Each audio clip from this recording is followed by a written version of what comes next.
नमस्कार दोस्तों, एक और PYQ वीडियो में आपका स्वागत है। हम लोग मॉडर्न हिस्ट्री आधुनिक भारत के प्रीवियस ईयर क्वेश्चंस पिछले सालों के प्रश्न देख रहे हैं। इसके पहले भी ये काफ़ी सारी वीडियोस बन चुकी हैं। अगर आप लोगों ने वो सब नहीं देखी तो एक बार वो भी देख लीजिएगा। और ये सीरीज आगे भी कंटिन्यू रहेगी, तो इससे आप लोगों को मॉडर्न हिस्ट्री में काफ़ी ज़्यादा फायदा होगा इन PYQ को देख के। ठीक है, चलिए इस वीडियो को स्टार्ट करते हैं और देखते हैं पहला क्वेश्चन क्या है इस वीडियो का। Who among following Indian leader participated in first round table conference in London? London में प्रथम गोलमेज सम्मेलन में निम्नलिखित में से किस भारतीय नेता ने भाग लिया? तो गोलमेज सम्मेलन की बात हो रही है। टोटल 3 गोलमेज सम्मेलन हुई थी। कितनी? 3 गोलमेज सम्मेलन कहाँ पे हुई थी? लंदन में। किस समय से स्टार्ट हुई थी? ये आपकी स्टार्ट हुई है 1930 से। कब से?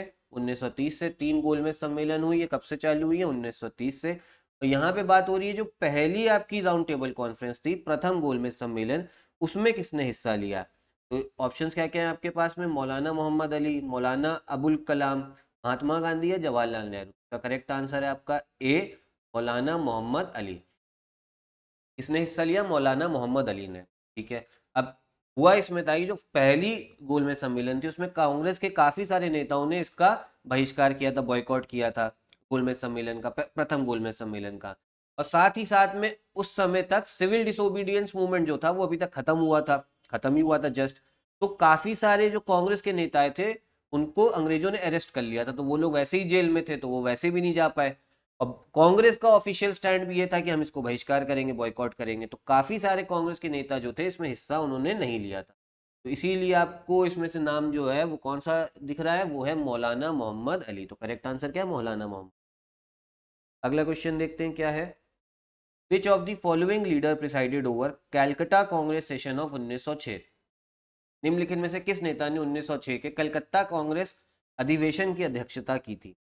अब देखिए 1906 का जो आपका ये अधिवेशन हो रहा है ये 1905 के बाद हो रहा है। 1905 में हुआ क्या था? 1905 में आपका स्वदेशी आंदोलन चालू हुआ था। स्वदेशी आंदोलन भी क्यों चालू हुआ था? क्योंकि बंगाल का विभाजन हो गया था 1905 में। अंग्रेजों ने बंगाल का विभाजन कर दिया था। किस लिए करा था बंगाल का विभाजन? क्योंकि उनको डर ये था कि बंगाल से ही सारा राष्ट्रवाद निकल रहा है, तो बंगाल को तोड़ दो। और कैसे तोड़ा था? एक पश्चिम बंगाल जिसमें हिंदू मेजोरिटी थी, ईस्ट बंगाल, पूर्वी बंगाल जिसमें मुस्लिम मेजोरिटी थी, तो डिवाइड एंड रूल की पॉलिसी करी थी। जो हिंदू मुस्लिम एकता है उसको तोड़ने की कोशिश करी। अब उसके बाद में 1906 का कलकत्ता कांग्रेस अधिवेशन है। ये इंपॉर्टेंट इसलिए भी है क्योंकि इस समय तक जो एक्सट्रीमिस्ट थे वो कह रहे थे कि हमारा अध्यक्ष होना चाहिए, जो मॉडरेट थे वो कहते हैं हमारा अध्यक्ष होना चाहिए। मॉडरेट एक्सट्रीमिस्ट क्या है, मैं पिछली 2 वीडियोस में समझा चुका हूँ, काफी डिटेल में समझाया है। तो मॉडरेट एक्सट्रीमिस्ट दोनों कहते हैं कि हमारा नेता होना चाहिए अध्यक्ष, लेकिन उस समय ये था मॉडरेट कहते नहीं हमारा होगा। अब हुआ ये कि एक्सट्रीमिस्ट ने अपना नाम डाला, अपने में से एक आध लोगों का, और मॉडरेट्स वालों ने डाला। तो कोई सहमति नहीं बन पा रही थी। आखिर में क्या करा, जो मॉडरेट्स थे उन्होंने बोला कि हम किसको अध्यक्ष बनाएंगे? दादा भाई नरोजी को। जो दादा भाई नरोजी थे इनकी रिस्पेक्ट बहुत थी, इनके बीच में थी, एक्सट्रीमिस्ट के बीच में भी थी और मॉडरेट्स के बीच में। तो इस वजह से जो भी आपके उग्रपंथी थे, जो एक्सट्रीमिस्ट थे, वो कुछ बोल नहीं पाए। ठीक। और इसी के अगले साल 1907 में क्या होता है? सूरत स्प्लिट। वो अधिवेशन कहाँ हुआ था? सूरत में हुआ था। और उस वजह से क्या हुआ था, जो कांग्रेस थी वो टूट गई थी। तो अगले ही सेशन में कांग्रेस टूट जाती है। 1906 में बिखरने से इसलिए बच गई क्योंकि दादा भाई नरोजी को अध्यक्ष बना दिया था, जिनकी काफी ज्यादा रिस्पेक्ट थी उस समय पे। ठीक है, तो ध्यान रखिएगा। अगला क्वेश्चन देखते हैं क्या है। Which of the following Indian was appointed Naib Diwan of Bihar by Robert Clive? निम्नलिखित में से किस भारतीय को रॉबर्ट क्लाइव ने बिहार का नायब दीवान नियुक्त किया था? ऑप्शंस क्या है? अमी चंद, मानिक चंद, राय दुर्लभ या सीतब राय। देखिए बिहार में क्या कहता, रॉबर्ट क्लाइव ने द्वैत शासन चलाया था, डायर की। अब उससे क्या हुआ था? बंगाल बिहार दोनों में चलाया था। अब था क्या इससे कि कुछ शक्तियां आपकी अंग्रेजों के पास रहेंगी, कुछ नवाब के पास में रहेंगी। तो उसी वजह से नायब दीवान को इन्होंने क्या कहा था? अपॉइंट करा। तो यही बोला जा रहा है कौन थे वो नायब दीवान। तो उनका जो असली जो करेक्ट ऑप्शन है वो है सीतब रॉय। ये सीतब रॉय। तो ये इंपॉर्टेंट है, फैक्चुअल क्वेश्चन है, ये पूछा जा सकता है फिर से बीपीएस, क्योंकि बिहार की बात हो रही है और बिहार के लिए आप तैयार कर रहे हैं, इसलिए क्वेश्चन इंपॉर्टेंट हो जाए। अगला क्वेश्चन देखते हैं क्या है। इंडिविजुअल सत्याग्रह वो स्टार्टेड बाय व्यक्तिगत सत्याग्रह किसके द्वारा शुरू किया गया था? तो ये मैं आपको पहले की वीडियोस में बता चुका हूँ। जो व्यक्तिगत सत्याग्रह है वो चालू करा था विनोद विनोबा भावे ने। इसने विनोबा भावे ने, ठीक है, तो ये ध्यान रखिएगा। अगला क्वेश्चन देखते हैं क्या है। Who opened as Cripps mission as a post dated cheque of shattering bank. इसने क्रिप्स मिशन को असफल बैंक के पोस्ट डेटेड चेक की व्याख्या दी थी। अब देखिए क्रिप्स मिशन आया, क्रिप्स मिशन भारत में कब आया, ये आया आपके 1942। अब इसको बोला गया था पोस्ट डेटेड चेक, असफल बैंक के पोस्ट डेटेड चेक। इसका मतलब ये था कि बस हमें एक चेक दे दिया कि हाँ हमें पैसा मिल जाएगा, लेकिन किस तारीख को मिलेगा, और ऐसे बैंक का चेक दिया है जो बैंक ही डूबने वाला है। ठीक, अब ऐसा क्यों हुआ था, क्योंकि क्रिप्स मिशन इंडिया में 1942 में आया था। इस समय तक जो सेकेंड वर्ल्ड वॉर थी, सेकेंड वर्ल्ड वॉर की बात हो रही, द्वितीय विश्व युद्ध, वो शुरू हो चुका था। कब शुरू हुआ था सेकेंड वर्ल्ड वॉर, वो हुआ था आपके 1939 में। तो था क्या, सेकेंड वर्ल्ड वॉर के टाइम पे अंग्रेजों को भारतीयों की काफी ज्यादा जरूरत थी। क्यों, क्योंकि जापान भी भारत को इन्वेड करने की कोशिश कर रहा था, साउथ ईस्ट एशिया तक पहुंच गया था, तो अंग्रेजों को जापान से भी डर था। साथ में भारत में भी काफी ज्यादा प्रोटेस्ट हो रहे थे कि आपने बिना पूछे हम लोग को कैसे सेकेंड वर्ल्ड वॉर में घसीट दिया, क्योंकि अंग्रेजों ने बिना पूछे भारत को एंट्री कर दी थी कि भारत जो था वो किसके साम्राज्य में था, अंग्रेजों के। तो भारत में भी काफी ज्यादा वो हो रहा था प्रोटेस्ट। इसी वजह से क्रिप्स मिशन आया। इसके जो चेयरमैन थे उन्हीं का नाम था स्टेफोर्ड क्रिप्स, उसी नाम पे पड़ गया। और क्रिप्स मिशन में ये था, उन्होंने बोला कि भैया अभी सहायता कर दो, जैसे ही वॉर खत्म होगी हम आपको क्या करेंगे, डोमिनियन स्टेटस दे देंगे, मतलब आजादी दे देंगे, डोमिनियन स्टेटस वाली, ठीक है। तो इस पे महात्मा गांधी ने बोला था कि पोस्ट डेटेड चेक है, फिर से बेवकूफ बनाने की बात हो रही। तो स्टेटमेंट किसने बोली, बोली आपके महात्मा गांधी। ये ध्यान रखिएगा, काफी इंपॉर्टेंट है, स्टेफोर्ड क्रिप्स से क्वेश्चन काफी पूछा जाता है। अगला क्वेश्चन देखते हैं क्या है।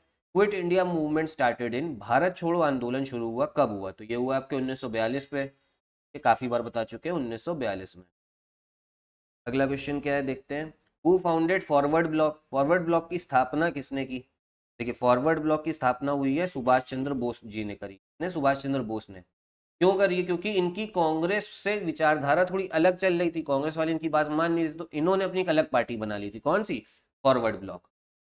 अगला क्वेश्चन क्या है। डांडी मार्च स्टार्टेड इन, डांडी मार्च की शुरुआत हुई थी, तो डांडी मार्च की शुरुआत कब हुई है आपकी, हुई है 1930 में। ठीक है, कब हुई है, 1930 में हुई है। अब डांडी मार्च था क्या, ये था नमक को लेके एक आंदोलन किया था गांधी जी ने।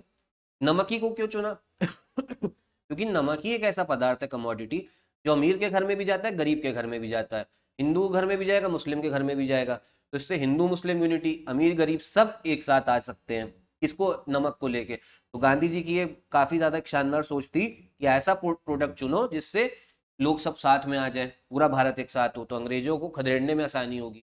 अब नमक से क्या वास्ता था उस समय अंग्रेजों ने ये कर रखा था।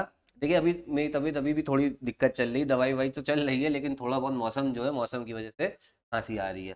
तो उस समय क्या था, अंग्रेजों ने ये कर रखा था, जो नमक होगा वो सिर्फ कौन बना सकता है, वो सिर्फ अंग्रेज बना सकते हैं, अगर और कोई बनाएगा तो उसको पे ऊपर पाबंदी थी, और क्या कहते, फाइन वगैरह लगा देते थे। जबकि था क्या, आपको समुद्री तट में मिल रहा है नमक, कोई भी बना ले, लेकिन इस पे ये गैर कानूनी था। सिर्फ मोनोपोली किसने कर रखी थी, अंग्रेजों की। इसलिए ये मोनोपोली तोड़ने के लिए गांधी जी ने क्या करा था, डांडी मार्च। तो ये ध्यान रखिए कब करा था, कब स्टार्ट हुआ था, ये हुआ था 1930 में। अगला क्वेश्चन देखते हैं क्या है। The first sitting of Congress socialist party was held in, Congress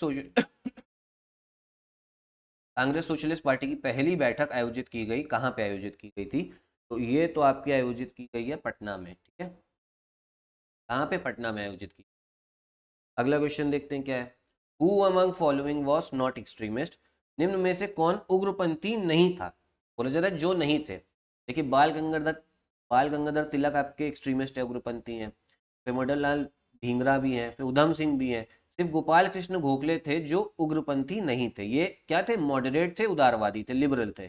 इस वजह से बोला जा रहा है कौन एक्सट्रीमिस्ट नहीं है, तो इसी वजह से इसका करेक्ट आंसर क्या हो जाएगा, डी, गोपाल कृष्ण गोखले, क्या डी। ओएमआर शीट में आप कौन सा गोला भरेंगे, डी वाला भरेंगे। तो ये था आपके इस वीडियो के क्वेश्चंस। वीडियो पसंद आए तो लाइक करिएगा, चैनल सब्सक्राइब करिएगा, ठीक है, और साथ ही साथ अपने दोस्तों को भी शेयर करिए वीडियो। यहीं पे वीडियो भी खत्म करते हैं। नमस्कार।